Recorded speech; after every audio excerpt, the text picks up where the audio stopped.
Hola, buenas tardes. Gracias a todos por estar siguiendo esta segunda actividad del programa para celebración de Día de Muertos que hemos organizado desde el Instituto Cultural de México en España. En este día martes nos da mucho orgullo y nos alegra mucho tener a la doctora Claudia Rocha, quien nos dará una conferencia llamada Calacas y otros seres de ultratumba, historia de la muerte en el imaginario popular mexicano.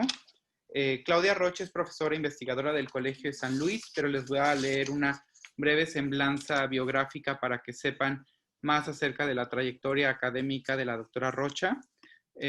Claudia Rocha es doctora en Historia del Arte por el Centro de Investigación y Docencia en Humanidades del Estado de Morelos. Es profesora investigadora del Colegio de San Luis y pertenece al Sistema Nacional de Investigadores con nivel 1.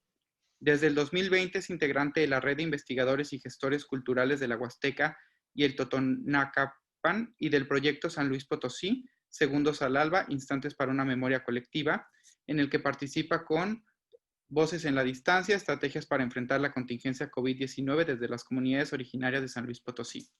Desde 2013 hasta la fecha es integrante también del proyecto de investigación Personajes y lugares sobrenaturales de la tradición oral en México e Hispanoamérica, apoyado por el Fideicomiso Fondo de Investigación Científica y Desarrollo Tecnológico del Colegio de San Luis. Asimismo, colabora en el Laboratorio de Literatura de Tradición Oral, en el Laboratorio de Investigación de Género, Interculturalidad y Derechos Humanos, proyectos todos del Colegio de San Luis. Sus temas de interés se abordan interdisciplinariamente desde la historia cultural, la historia del arte, la tradición oral y la etnografía, enfocados al estudio de las tradiciones de origen mesoamericano y su transformación hasta el periodo contemporáneo. Dichos estudios se han centrado en la región que ocupan los pueblos originarios Tenec, Nahua y Pame de la Huasteca Potosina en México. Muchas gracias, Claudia. Es todo un gusto tenerte aquí con nosotros. Y en lo personal para mí más, porque no lo sabes, pero yo soy potosino. Entonces, escuchar más y aprender más de la región de donde vienen mis padres, mis abuelos y donde yo nací me parece fascinante y estoy muy, muy emocionado por escucharte. Así que bienvenida, gracias por esta conferencia y aquí estamos a la orden para lo que necesites. Muchas gracias, Jaime. Pues qué gusto tan grande estar con ustedes y poder compartir este trabajo que es, digamos, el tercer trabajo más fuerte que yo estoy desarrollando en la Huasteca Potosina. Yo no soy de San Luis, soy de la Ciudad de México, pero bueno, estoy avecindada aquí desde hace mucho tiempo y a veces siento que soy más huasteca de corazón, ¿no? Pero quiero compartirles con ustedes esta inquietud que he tenido por una de las fiestas populares más importantes de los mexicanos. Es algo que, aunque no lo sepamos, aunque no lo hayamos estudiado, aunque no tengamos un libro que nos hable de eso, está en los alrededores, está en nuestra vida cotidiana, sobre todo cuando se acercan las fiestas de muertos, ¿no? Tenemos una práctica los mexicanos, creyentes o no, creo que va más allá del asunto de la creencia, hablo de la religión católica, es un asunto que tiene que ver con nuestra cultura, con cómo está inoculada en nuestra cabeza, en nuestros imaginarios, en todo lo que hacemos y sobre todo en una forma muy particular que es estética, ¿no? Con todas sus múltiples expresiones estéticas que tiene esta manifestación de la fiesta del Día de Muertos. Entonces, yo quiero hacer una semblanza, un breve recorrido de la historia visual, de las representaciones, esto quiere decir de cómo son estas formas, cómo se materializa, cómo se simboliza y lo volvemos objeto, esto que tenemos en nuestras cabezas que se llaman imaginarios, ¿no? Que los imaginarios en las ciencias sociales tienen que ver con nuestros sistemas de creencias, pero no solamente también de cómo elaboramos las imágenes del mundo en el que vivimos, sino qué interpretación le damos, cómo lo sentimos, cómo lo vivimos, cómo lo olemos, porque la fiesta de muertos es un asunto que cubre todos los sentidos, ¿no? Es completamente perceptual. Y si yo empiezo a hacer un recorrido histórico, tengo que hacerlo considerando esta parte prehispánica, ¿no? Que es una de nuestras raíces, las raíces que conforman a los mexicanos, y que a veces creemos que por nuestro origen prehispánico es que tenemos este apego, este gusto o esta tolerancia quizá, ¿no? Por todo este asunto de la muerte, ¿no? La idea de la muerte en la cultura popular. Y bueno, desde la época prehispánica encontramos muchas representaciones, ¿no? Tenemos la cerámica, tenemos muchos códices, hay zompantlis y después cuando llegaron los cronistas españoles hicieron muchos dibujos también que retrataban o que representaban estas formas de creencia de los antiguos pobladores de México. Entonces, bueno, efectivamente tenemos esta región, este espacio geográfico, simbólico también, que es el famoso Mictlán, y aquí vemos una representación hermosísima de Mictlantecutli, ¿no? Que era el rey del Mictlán, que era el lugar a donde se iban los muertos. Entonces es muy importante poder entender, muchos ya lo saben, pero tenemos que separar esta idea del infierno y el paraíso, porque bueno, esto en la época prehispánica no funcionaba de la misma manera. Todos finalmente iban a parar al Mictlán, o bueno, dependía también del tipo de muerte que se tenía, porque no es lo mismo morir de manera violenta o que morir en un parto o de manera natural. Entonces, para llegar a este lugar, o sea, las almas y todo lo que tenía que prepararse cuando la gente moría, porque bueno, existía la idea de la transformación o de la transmutación, de que sí hay un más allá, y en ese más allá yo me voy a volver en otra cosa. Entonces, sin hablar de lo bueno, lo malo, el castigo, el pecado, eso es después lo que tiene que ver con nuestra herencia católica, bueno, cristiana católica, a partir de la conquista española. Entonces, bueno, esta magnífica representación de Mictlán vemos en todo momento, y como lo vamos a estar viendo en las imágenes posteriores, es que el cuerpo se muestra descarnado. Lo que vemos siempre es el esqueleto y estas calaveras, ¿no? que nos predominan a los mexicanos, sobre todo en estas fiestas o las celebraciones que tienen que ver con la muerte en la cultura popular.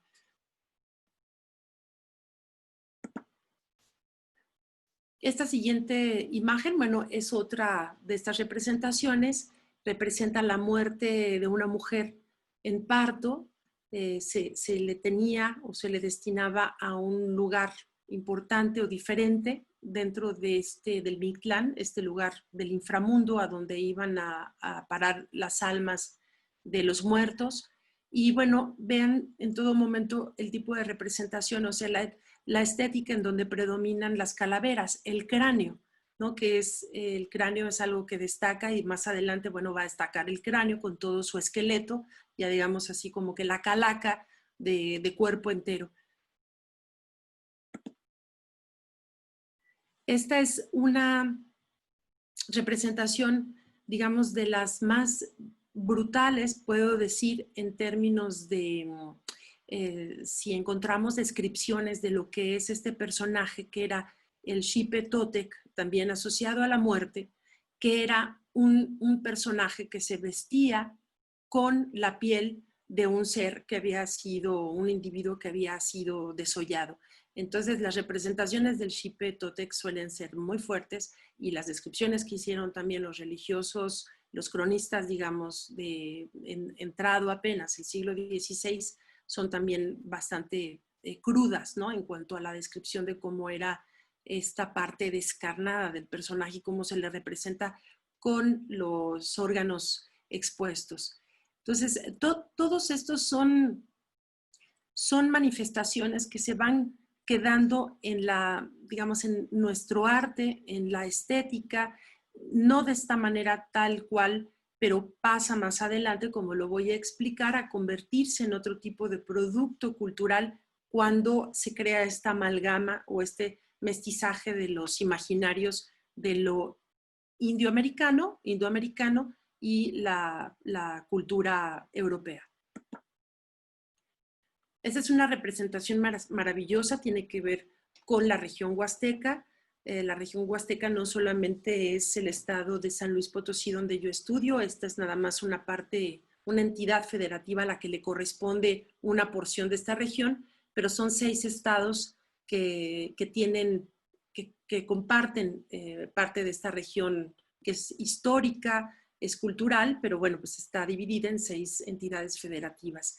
Y cada cultura mexicana del México antiguo tuvo manifestaciones particulares hacia la muerte, o sea, la muerte era algo muy importante porque, bueno, no sabemos y no hemos sabido a nivel global qué sigue después, no lo hemos podido platicar, aunque, bueno, algunos supongan que sí saben qué hay después, pero sigue siendo el gran misterio, ¿no? Este enigma en torno al cual vamos a construir una serie de rituales para sentir que estamos también cerca de los que ya se fueron. Esta se llama la apoteosis, es el frente y el reverso de esta escultura huasteca que es maravillosa, no está en México, está en el Museo de Brooklyn y como muchas de las piezas de este país, bueno, pues salieron de maneras peculiares, ¿no? Unas, bueno, pues eran robadas, otras eran vendidas, siempre ha existido un mercado y es el tipo de piezas que, bueno, sí podemos observar solamente en este museo y por fotografías del museo.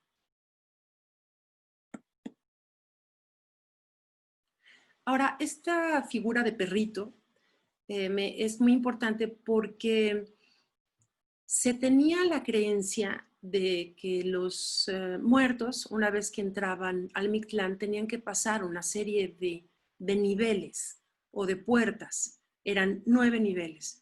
Entonces, bueno, la gente se hacía acompañar, había un perrito que acompañaba al muerto, digamos, en esta travesía, y está escrito como un perro bermejo, ¿no? Es muy curioso porque también hay mitos de otras culturas occidentales. Hay un mito de origen griego que habla también de un perro, Can Cerbero, que es el que acompaña también a los muertos para cruzar este espacio que se genera entre el de la muerte, ¿sí? Y el de la vida. Entonces, a veces hay que cruzar, en el caso de los antiguos mexicanos, era un río, y este can acompañaba a hacer esta travesía. Y en la mitología griega, por ejemplo, existía una laguna que había que atravesar, y esa laguna se podía acompañar con un perro también. Entonces, lo que llama la atención es cómo muchos mitos fundacionales o que tienen que ver con el origen o con la muerte, con la terminación de un ciclo, pueden parecerse a veces tanto entre una cultura y otra. Y bueno, y por supuesto que después este tipo de orígenes o de coincidencias culturales son las que también van a hacer que estas amalgamas en el posterior encuentro a partir de la conquista sean todavía más poderosas y tengan un resultado efectivo en la percepción de la gente, en querer algo, apropiarse culturalmente de algo, como son estas ideas de la muerte que compartimos tanto los europeos como los indoamericanos. Entonces, bueno, este es el perrito que acompañaba a hacer ese paso por la muerte, ¿no? A través de la muerte. Y bueno, este códice, entre tantos, lo que nos va mostrando es elementos muy interesantes que tienen que ver con este imaginario también de la muerte en México. ¿Por qué somos también tan famosos? Nuestras culturas ancestrales, y mucho tiene que ver con los sacrificios.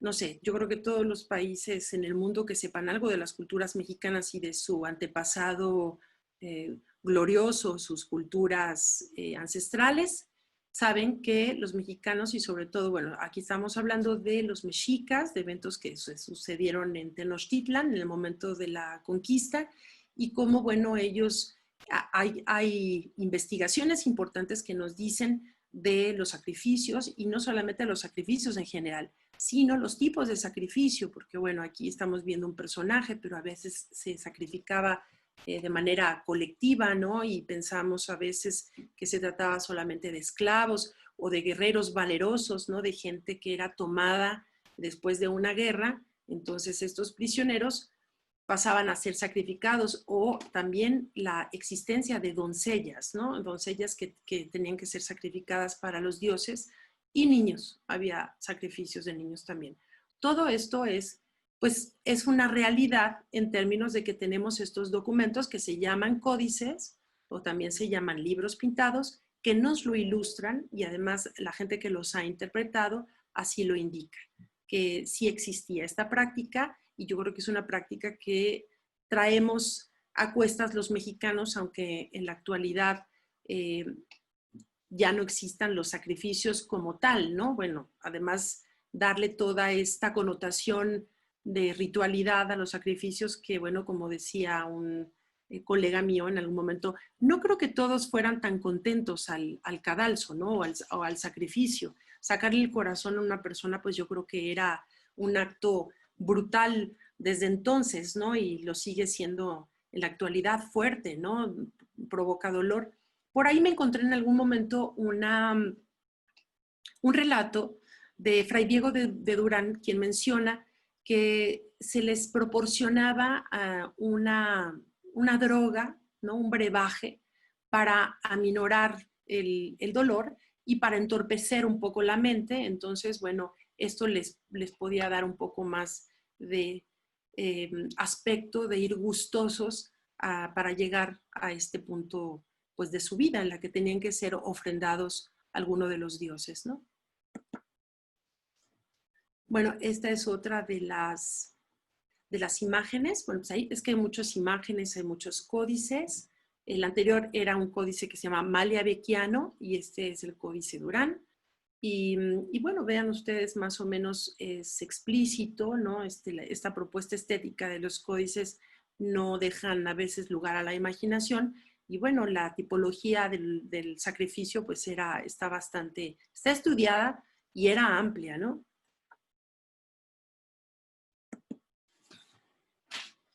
Esto es algo que se llama comúnmente un zompantli.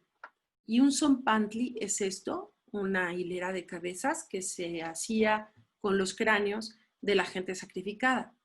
Y existía a veces en la parte frontal de algunas de las pirámides o lugares religiosos importantes, y estaba el zompantli de manera permanente mostrando estos cráneos ensartados, ¿no? Esto también es del Códice Durán.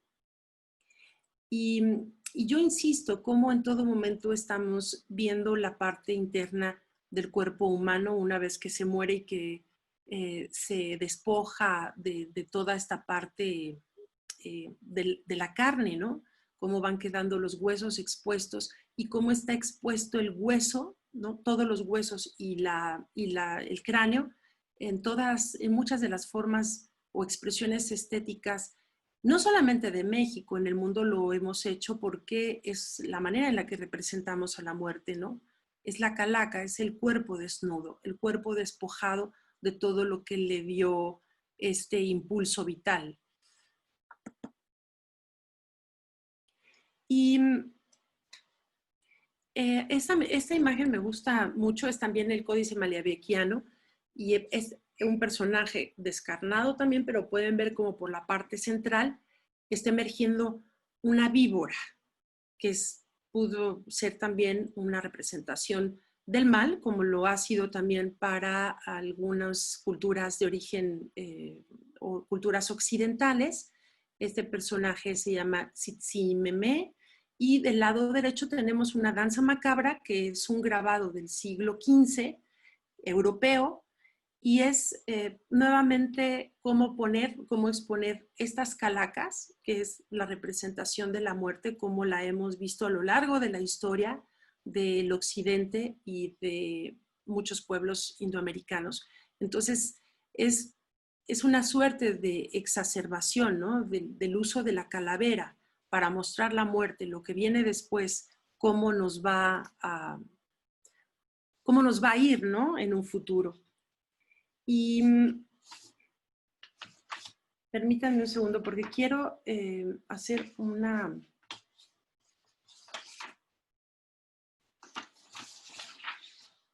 Sí.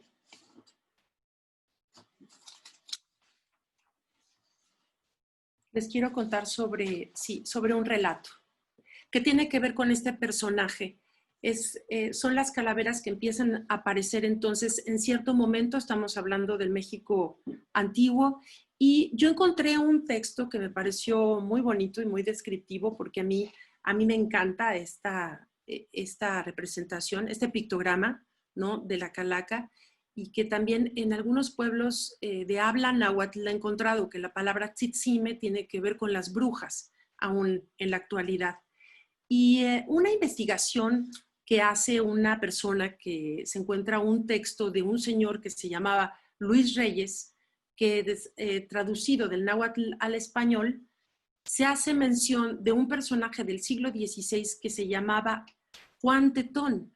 Este indio, que era un indio de origen náhuatl, era originario del estado de Hidalgo, habló, hay un texto escrito sobre lo que él habló y tiene que ver con la reaparición de estos personajes. Y dice, catástrofes por venir, ya saben lo que decían nuestros abuelos cuando se ataran la cuenta de los años. Se iba a oscurecer del todo y bajarían la tzitzime a comernos y entonces habría una transformación de la gente. Habrá hambruna, guarden los guajolotes, el papel de la tierra, el chaltomate, el hongo de los árboles, el cabello de los jilotes, la hoja de los jilotes, la flor del maíz. A cada uno de los macehuales denles órdenes, que lo hagan. Es muy necesario que sequen el pulque de granizo, con ellos se salvarán cuando sean llamados a Chapultepec. En un jarro parado lo llevarán sobre su vientre y cuando los vea la planteposillama, les tendrá miedo y no se los comerá. Entonces, esto está asociado también con otro personaje que es una mujer también descrita como descarnada, por supuesto, calavera, llamada también mandíbula de acero.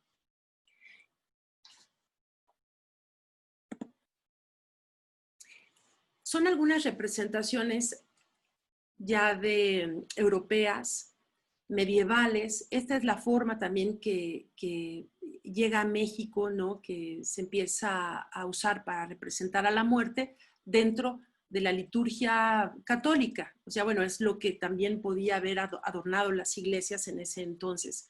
Entonces, aquí vamos a empezar a entender que se gestan dos formas de creer en la muerte, que una es la popular y la otra es la que tiene que ver o la que está, digamos, apegada a los cánones de la Iglesia cristiana católica.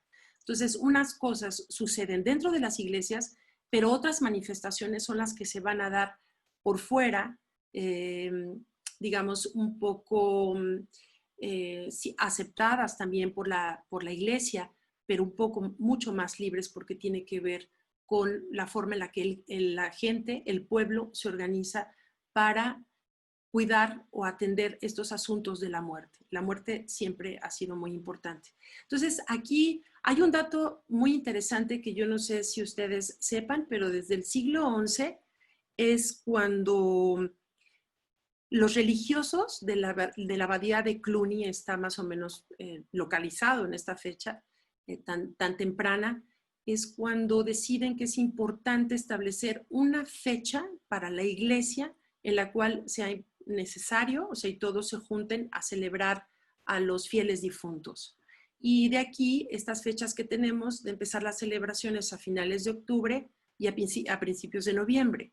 Entonces, se junta la celebración de los fieles difuntos con la de los santos difuntos, porque era un poco, o muy necesario honrar a todos estos religiosos que también ya se habían ido o a los que consideraban santos y que no habían conocido, pero que ya estaban muertos. Entonces, una celebración que unificara a toda la comunidad o todas las comunidades que tuvieran que ver con el catolicismo, con la Iglesia Católica, ¿no?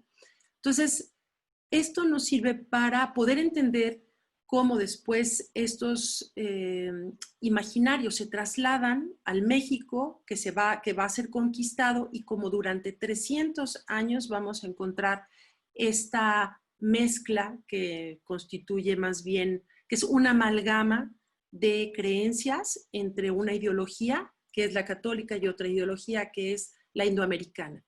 Pero pensemos también que como producto de este encuentro, de este mestizaje propiciado desde la parte europea, también se da la incorporación de otros imaginarios que a veces no consideramos tanto en nuestras investigaciones. Bueno, ya empiezan a aparecer por ahí, que es la parte afro, y es la parte también asiática, y es la parte árabe. Entonces, este mestizaje de los imaginarios pues nos viene por todos los continentes, por los 4 rumbos del universo, digamos, ¿no? Entonces, esto es lo que hace de México esos 300 años de periodo novohispano, también llamado virreinal, es crear productos que tienen que ver con esta unión de todas estas ideologías, estas formas de imaginar y de percibir universos tan diferentes, que crean sus propios productos. Entonces, los mexicanos de la actualidad somos resultado de esta época, de estos 300 años de mestizaje, que bueno, además se trata de transformaciones muy profundas en la mentalidad, en la ideología de la gente, que es con lo que estamos caminando ahora. Entonces, nosotros los mexicanos, bueno, ya no le rendimos culto a Mictlantecutli ni a Tlaloc, pero bueno, ahora tenemos a otra deidad, si somos católicos, a un único Dios, ¿no? Pero, sin embargo, los pueblos originarios de México, en muchos de los casos, de alguna manera, aunque no se manifiestan explícitamente los nombres, todavía creen en estas fuerzas de la naturaleza que tienen estos dueños que están ahí para controlar y para equilibrar, equilibrar las fuerzas del universo. Entonces, este periodo virreinal, bueno, es bastante largo, hay muchas otras cosas que se pueden comentar. Se me ocurre por lo pronto decir que la idea de purgatorio es una construcción del medioevo, no existía como tal, ¿no? El cristianismo, digamos, muy antiguo tenía esta idea del infierno y del paraíso, pero se crea un espacio intermedio donde también pueden quedarse atrapadas las almas, y es el purgatorio. Y quedarse, no se sabía bien si era peor quedar en el purgatorio que irse directamente al infierno, o pues de plano mejor pasar al paraíso. Entonces este estrato intermedio era muy angustioso, estuvo bastante regulado durante este periodo virreinal, sobre todo en México. Había una manera de compensarlo un poco, ¿no? Para poder ayudar a esas almas que quedaran atrapadas. Entonces, bueno, era hacer comuniones, bautizos, y ofrecer también rezos o plegarias, y dejar un poco de ayuda económica en la iglesia para ayudar a que nuestro pariente difunto pues saliera más rápido del purgatorio, ¿no? Y se fuera a un mejor lugar, o de perdida al infierno, ¿no? Era más definitivo estar ahí. Entonces, voy a pasar rápidamente, que es así, bueno, es saltarse unos cuantos siglos, a este periodo. Bueno, ya es el siglo XIX, es el siglo, digamos, en el que siguen dándose grandes transformaciones en este país que es México. Y ya había pasado el proceso, bueno, ya habíamos pasado la independencia y todo lo que esto significó, guerras y más guerras. Y acercándonos al fin del siglo XIX y a principios del siglo XX, ocurre algo que yo creo que en el mundo estamos o somos conocidos los mexicanos por tener esta producción de calacas quizá como nadie más, ¿no? En el mundo, ¿no? Bueno, sobre todo ahora que se pueden reproducir por los chinos y todo, bueno, pues ya están en todos los mercados. Pero en este momento, ¿qué es lo que ocurre? Además, ¿cómo se da esta manifestación? Porque la más conocida es esta calaca que tenemos del lado izquierdo, que la mayoría conoce como la Catrina. Pero esto ocurre en 1880 con el surgimiento, bueno, la apertura de una imprenta, que fue la imprenta de Vanegas Arroyo, en la Ciudad de México, en donde trabajaron dos grabadores importantísimos. El más conocido es Posada y el otro, Manuel Manilla. En mi opinión tiene un poquito menos de reconocimiento, aunque se ha trabajado también bastante en su producción de calaveras y de otras cosas. Pero lo que surge es que también estaba México metido en un periodo muy complicado, que es el periodo del Porfiriato. Entonces, bueno, sabemos que México ha vivido constantemente en guerras intestinas, ¿no? Entonces, saliendo de una, pues ya está en otra. Los territorios no estaban completamente unificados, ni pacificados tampoco. Entonces, surge esta oportunidad a través de la imprenta de Vanegas Arroyo de hacer crítica política. Entonces, este momento es importante en la vida del país. Ya no se dependía de la corona española, pero finalmente había mucha tiranía y había una desigualdad muy profunda entre las capas sociales de los que entonces vivían en ese México. Y al menos como manifestación de la ciudad, que era pues digamos el lugar más importante de todo el territorio, donde confluía el comercio, donde además este tipo de manifestaciones eran posibles, ¿no? Tener una imprenta, aunque la imprenta también estuvo en otros lugares, pero se da esta expresión por parte de Posada y de Manilla de crear calacas hasta la náusea, ¿no? Entonces todo era una calavera, todo eran además desarrollar este ámbito del inframundo, pero de crear estas calaveras que representaban, por un lado, a un pueblo que estaba muy abandonado, muy marginado, un poco muerto de hambre, pero también lo hacen ironizando, decían a las mujeres que vendían garbanzo sobre las calles y que querían tratar de imitar la moda de entonces, esta moda tan afrancesada de las clases altas durante el Porfiriato. Entonces decía que las garbanceras querían vestirse de manera muy elegante, muertas de hambre, pero elegantes. Entonces de ahí surge la calaca garbancera, que más adelante se llamó Catrina. Posada no pensó en llamarle la Catrina, para nada, era la garbancera, porque era pues una manera de burlarse de estos personajes que trataban de imitar esta forma de vida que no les correspondía o a la que no podían acceder, ¿no? Entonces, es este momento muy importante en la historia estética también de la producción de las calaveras o de esta representación de la muerte, porque empezamos a ver esta dicotomía, ¿no? Que es la tragedia mexicana, ¿no? Que es la muerte o el abandono del Estado o del, no Estado, no existía como tal, pero digamos del grupo hegemónico, una gran masa que no accede a lo mínimo, pero entre esta tragedia se vive con gozo, se celebra, se bebe, ¿no? Esta es parte también de la representación del mexicano, ¿no? Siempre con una botella en la mano, se ve abajo, hay una representación de la calaca de Francisco y Madero, y miren, es lo que se ha hecho digamos, del ícono del mexicano, ¿no? En algunos casos, el sombrero, lleva una botella en la mano y lleva un zarape aventado al hombro, ¿no? Entonces es así como se construye, digamos, se venía construyendo esta identidad mexicana en el imaginario no solamente del país, sino internacional. Hay gente que todavía piensa que los mexicanos así nos vestimos, ¿no? Los norteamericanos piensan un poco eso, que estamos, falta aquí, hay otra representación también en donde hay un personaje de esta naturaleza con estos elementos, pero además está sentado, recargado en un cactus o en un nopal, ¿no? Que eso también es muy mexicano. Pero para volver al asunto de las calaveras empiezan a ser representadas por Posada y por Manilla en acciones completamente chuscas, irónicas, de risa, parece que nada es serio, y esto es lo que se manifiesta en el tipo de hojas volante y libros, librillos también que se imprimían en la Vanegas Arroyo.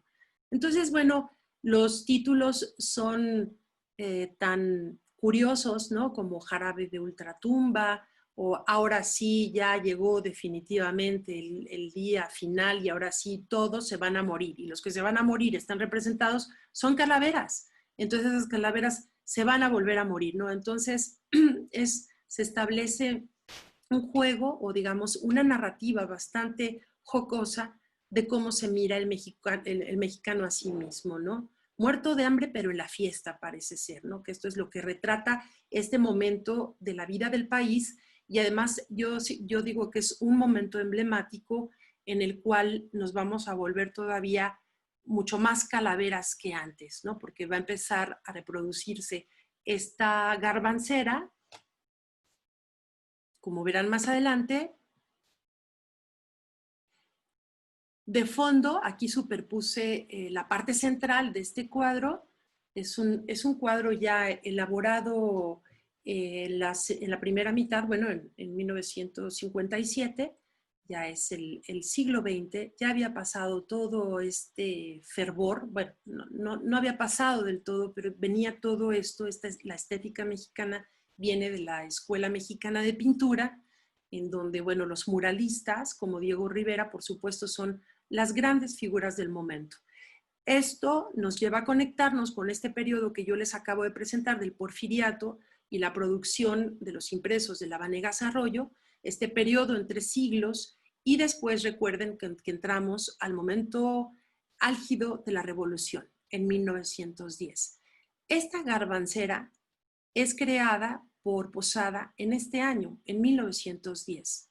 No tenía que ver necesariamente con la revolución, vamos, pero fue el momento efervescente que permite crear seguir creando este tipo de personajes que ya venían desde finales del siglo XIX.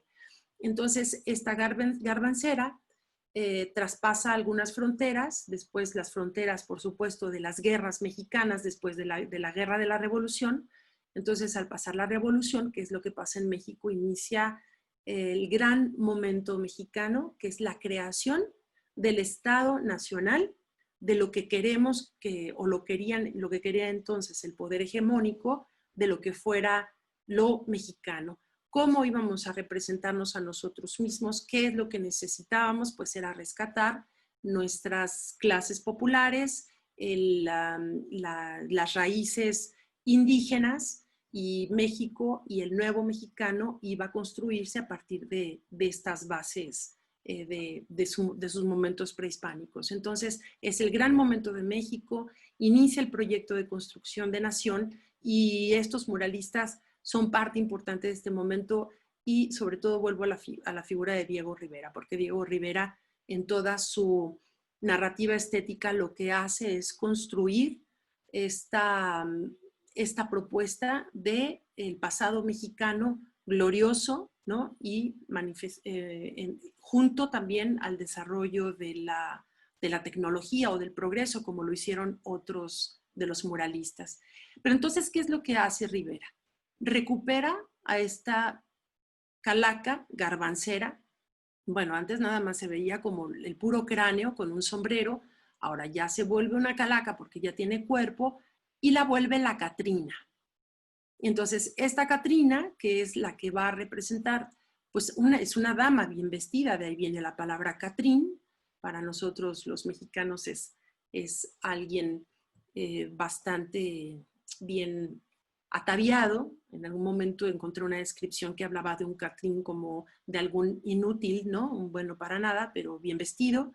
Entonces, esta se vuelve la Catrina, que va a estar al centro de una de las grandes obras de Diego Rivera, pero recordemos también esta propuesta estética que surge también a partir de la pareja Diego Rivera-Frida Kahlo, importantísimo, ¿no? O sea, ¿quién puede hablar de México sin poder mencionar a Frida Kahlo? A estos muertos que no hemos dejado descansar en paz, ¿no? La pobre de Frida.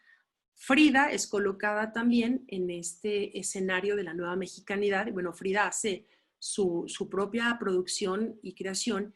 Y recordemos que Diego Rivera construye un gran estudio que se convirtió en museo, que se llama ahora el Anahuacalli, en el que se empiezan a elaborar estas ofrendas de muerto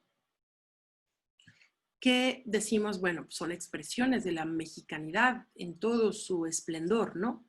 Y que hay gente que piensa que entonces estas calaveras que ahora son de azúcar tienen que ver con los zompantlis prehispánicos o hay quienes incluso dicen que las que están elaboradas de amaranto pues tienen que ver con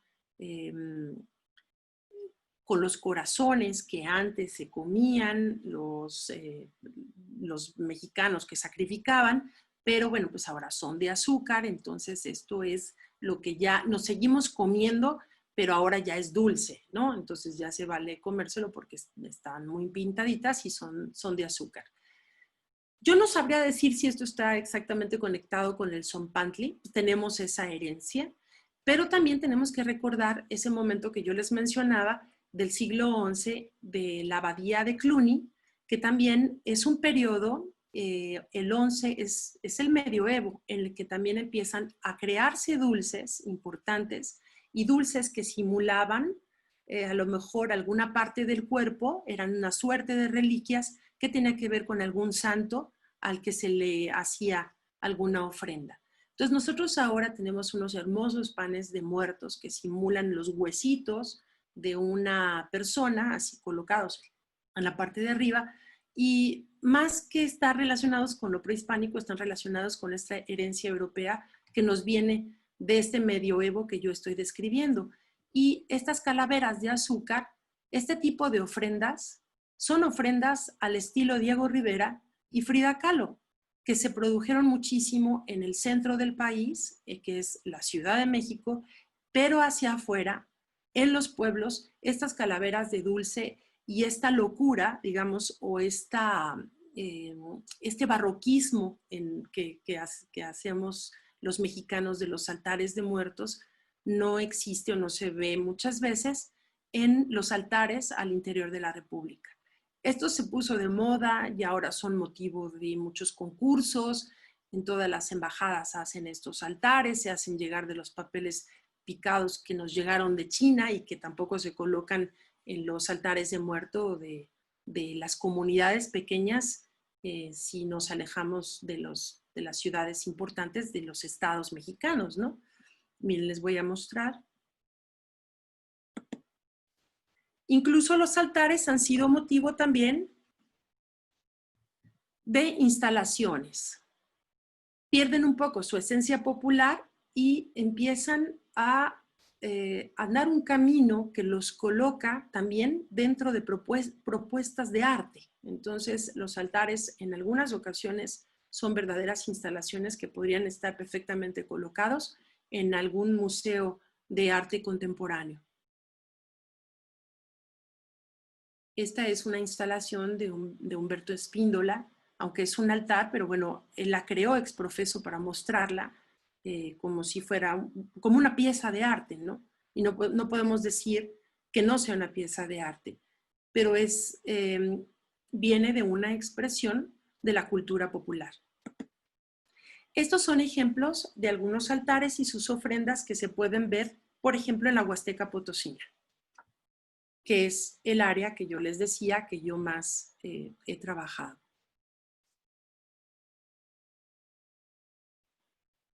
Sí tienen también muchos elementos, pero no se ven las calaveras. No encontramos las calaveras, no está el papel picado, lo que sí hay es también imágenes de santos, ¿no? Eso es importante, son expresiones del sincretismo, de esta amalgama, ¿no? entre todas estas ideologías y, bueno, culturas de las que yo ya platicaba hace un momento. Y bueno, pero también son lugares liminares. ¿Qué quiere decir esto? O sea, son lugares que permiten el acceso al más allá. Entonces, para las fiestas de muertos es importantísimo montar este tipo de altares con su ofrenda. El altar es la mesa, es el arco, es una mesa que tiene, por supuesto, estas 4 patas, que hay quienes dicen que representa el plano de la tierra, y abajo es el inframundo, ¿sí? Y el arco significa el contacto con el cielo.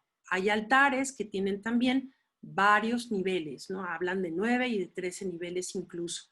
Pueden ser también muy complejos. Pero digamos, en esta área son estos 3 niveles básicos: el arco, la mesa y las patas, y abajo el inframundo. Entonces, ¿por qué estos son lugares de contacto? Es importantísimo porque a través de estos lugares se da la manifestación de la gente que viene, o bueno, los difuntos que vienen a visitar a sus familiares en estos momentos en los que tienen permitido salir de ultratumba, ¿no? Que son los días de muertos en México. Este es un altar, pues ustedes ven, mucho más sencillo. No es de muertos, pero es un altar que también tiene su arco y tiene todos estos alimentos y elementos muy importantes que tienen que ver con ofrendar a una entidad algo sobrenatural que no se ve, ¿no?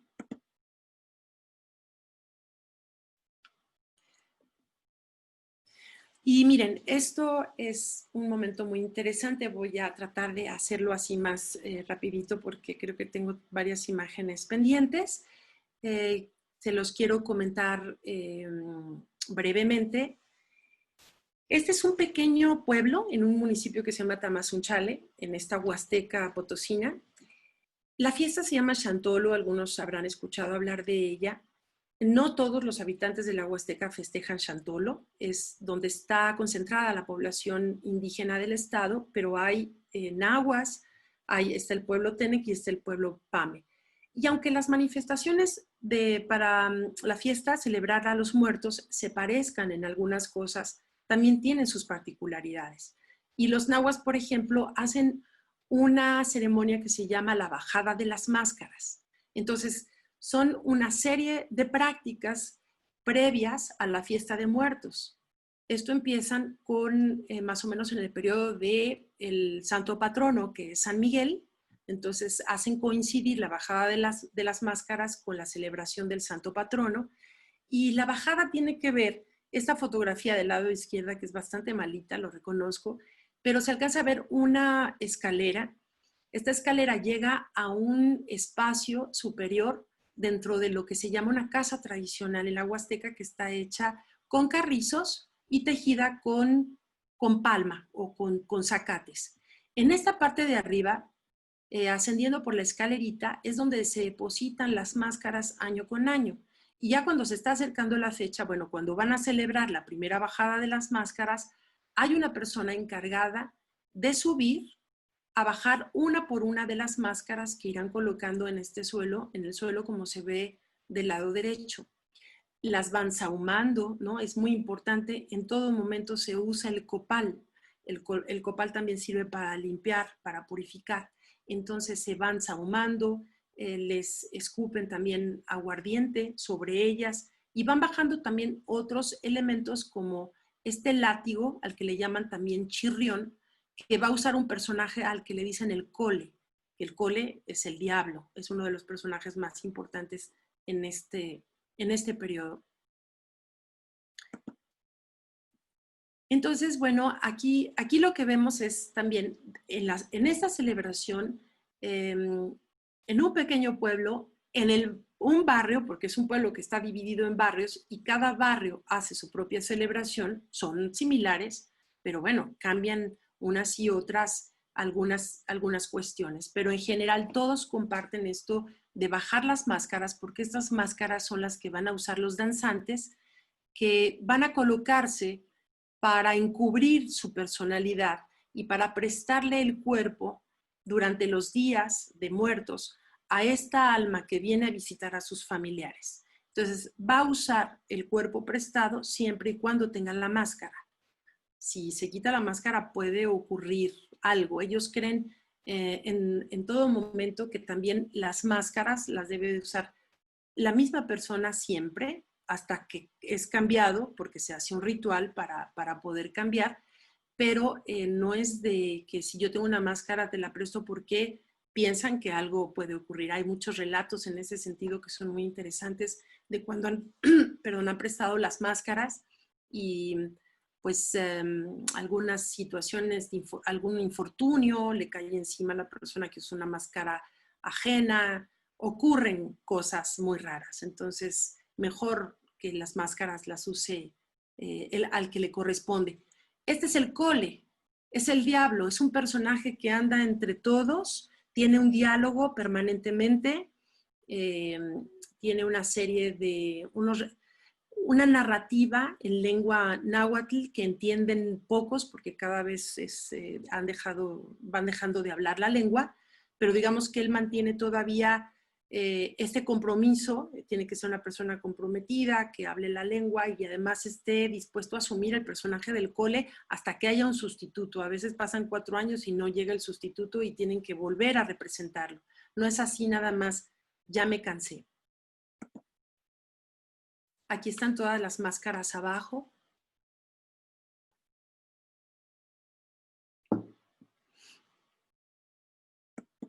Ahora les digo, esta es la primera bajada, es septiembre.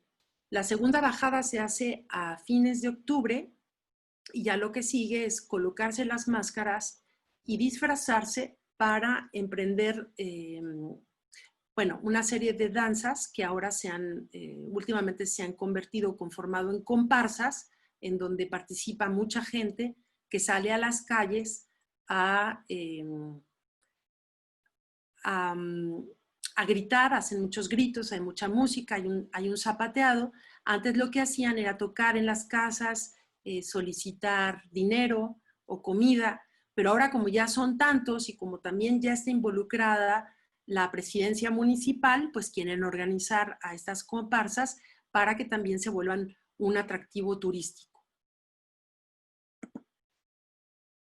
Estas son algunas de las máscaras que desarrollan en otros pueblos. Hay un personaje que está destinado a la creación de las máscaras, le llaman el mascarero, y también pasa por algunas prácticas de ritos para poder hacer las máscaras. Es una persona que no es cualquiera, ¿no? No solamente tienes que saber tallar la madera, sino, bueno, pues también tener un compromiso con este tipo de festividades y con los personajes de ultratumba que van a andar por ahí. El diablo es uno de los más importantes, está en el diablo, está la muerte, está también el charro, hay un charro al que también le llaman caporal. Miren, estas son algunas máscaras que todavía construyen en algunos de estos pueblos, los mascareros de los pueblos, pero por supuesto empiezan a verse ya muchas máscaras de látex, ¿no? Mucha incorporación de los productos chinos, ¿no? Como este que está aquí, ¿no? Es una máscara de lo que ahora, bueno, de lo que conocemos como Halloween, ¿no? También. Entonces, empiezan a hacerse ya estas mezclas de lo tradicional, la fiesta tradicional mexicana, con pues, la fiesta de Halloween, que siempre la hemos tenido por ahí como parte de, pues, de una mercancía, ¿no? Como un evento que lo que propicia es vender un producto más que tener una ritualidad de fondo. Quizá la tuvo en algún momento, como muchos dicen, ¿no? De sus orígenes celtas, pero en realidad es un gran mercado que ha permeado todas estas tradiciones. Bueno, esta tradición en particular para la fiesta de muertos. Miren, entonces, bueno, también se empiezan a incorporar otros personajes, ¿no? Que son como soldados. No sé si esto rememora la guerra de Estados Unidos con Irak. Bueno, no tiene una bandera de México. Yo ya estaba pensando en otra cosa, no me había fijado bien. La bandera de México. Y son personajes diversos. Cada vez hay más personajes que tienen que ver o con la farándula, ¿no? De las telenovelas o artistas de cine, o tienen que ver con políticos también, ¿no? Los políticos siempre hay unas máscaras interesantes en donde ya sabemos ahí que pueden aparecer los presidentes más importantes del mundo, ¿no? Y bueno, las vestimentas, o sea, cada año están tratando, porque hay competencias, lo cual ha significado también pugnas a veces internas, porque estas competencias significan que a la mejor comparsa, a la que mejor baile o mejor golpee el tableado, ¿no? Porque es una tabla donde suben a zapatear, ellos llevarán algún tipo de premio, ¿no? Entonces hay recursos económicos a veces de por medio. Y me paso esto porque hay municipios también en México que, bueno, no tienen esta tradición de fiesta mexicana ancestral, digamos, ¿no? Y yo he oído hasta cómo empiezan a llamarle también esta fiesta de Chantolo, que es la gran fiesta de muertos que se ha publicitado mucho últimamente, que tiene ya un alcance y una cantidad de visitas de turistas impresionante, ¿no? Ya un turismo masivo que está acercándose a esta región y ellos mismos le dicen Chantolowin, ¿no? Pero aquí lo que se está observando también es un proceso. Vuelvo a la Catrina, ¿no? Hablo del proceso de catrinización. La Catrina llegó para no dejarnos nunca, ¿no? Y además se mundializó, porque la Catrina, bueno, pues también como parte de este fenómeno del mercado global, bueno, pues la Catrina ahora la hacen en todas partes, ¿no? No es que la calaca no haya existido, pero la Catrina como tal tiene rasgos, ¿no? Que la gente la hace, la recupera, se hacen concursos, al menos en esta parte de México, de a ver quién logra la mejor Catrina. Y esto me lleva a este evento, 2015. ¿Cómo la fiesta de muertos, o sea, cómo otro país se apropia de una tradición, que en este caso es la tradición mexicana, la fiesta de muertos? Recordemos, Spectre, nuestro querido, si ustedes lo admiran, James Bond en la Ciudad de México, eh, persiguiendo a los maleantes entre las Catrinas que, bueno, los seres estos también, pues supongo, no he visto la película, disculpen, la voy a ver para informar un poco más sobre esto, pero si hay un desfile, pero si son parte son las entidades malvadas, ¿no? Contra las que está emprendiendo esta lucha James Bond. Esto nos lleva a entonces nosotros como mexicanos empezar a recibir nuestra cultura desde afuera, reinterpretada desde la parte externa. ¿Y por qué? Porque esto me lleva a que después de haber sido rodada la película de Spectre en la Ciudad de México, rodaron creo que durante 16 minutos. No sé qué tanto habrá conocido James Bond siquiera la Ciudad de México, no lo creo. Lo metieron en el helicóptero, lo habrán sacado y se acabó. Pero se crea, o sea, se difunde la idea de que México, bueno, tiene esta gran tradición. Este desfile de muertos en la Ciudad de México no se llevaba a cabo hasta que llegó la película de James Bond. Pero entonces empezamos a tener un poco más de influencia inglesa de Bond y el periódico The Guardian publica en el 2016 más o menos que es muy interesante la fiesta de muertos en México y que se recomienda ampliamente un lugar donde celebrarla como que es Xilitla, ¿sí? En donde se hacen estos desfiles, porque ahí hay una tradición muy antigua, ancestral, y si uno quiere conocer de cerca la tradición mexicana, hay que ir a Xilitla, ¿no? Hasta sugerencias nos hacen, ¿no? Entonces, cuando en realidad en Xilitla esto del desfile de Catrinas es relativamente reciente, ¿no? Es parte de este Chantolowin que se empieza a vivir con esto de que una tradición también se convierte en una mercancía. Tenemos a James Bond y pues esto sería por lo pronto mi participación. Les agradezco muchísimo y si hay alguien que tenga alguna pregunta, pues yo aquí puestísima para responder. Muchísimas gracias, Claudia. Fue un recorrido impresionante a través del tiempo prácticamente hasta de los milenios, ¿no? Y nos fuimos de muy atrás hacia muy contemporáneo y de lo grande a lo chico. Entonces fue interesantísimo, de verdad te lo agradecemos mucho. Bueno, solo comentarte que hay una pregunta en los comentarios en Facebook sobre si el nombre de la Catrina se lo puso Diego Rivera o quién la nombró como la Catrina. Sí, fue Diego Rivera. Fue Diego Rivera. Él le llama la Catrina, sí. Muy bien. Ay, pues muchísimas gracias, Gracias a ustedes. Claudia, y de verdad los invitamos a que sigan toda esta semana. Seguiremos a las 7 de la noche con actividades virtuales y tenemos en el Instituto Cultural una exposición precisamente de calaveras, de todo lo que vimos el día de hoy, calaveras en papel amate de un artista contemporáneo que se llama Gabriel Sánchez Viveros. Como bien nos mencionó Claudia, también todos los festejos de la muerte, la celebración ha sido utilizado por muchos artistas como una forma de expresión y de interpretación y reinterpretación de la mexicanidad y de muchos otros elementos.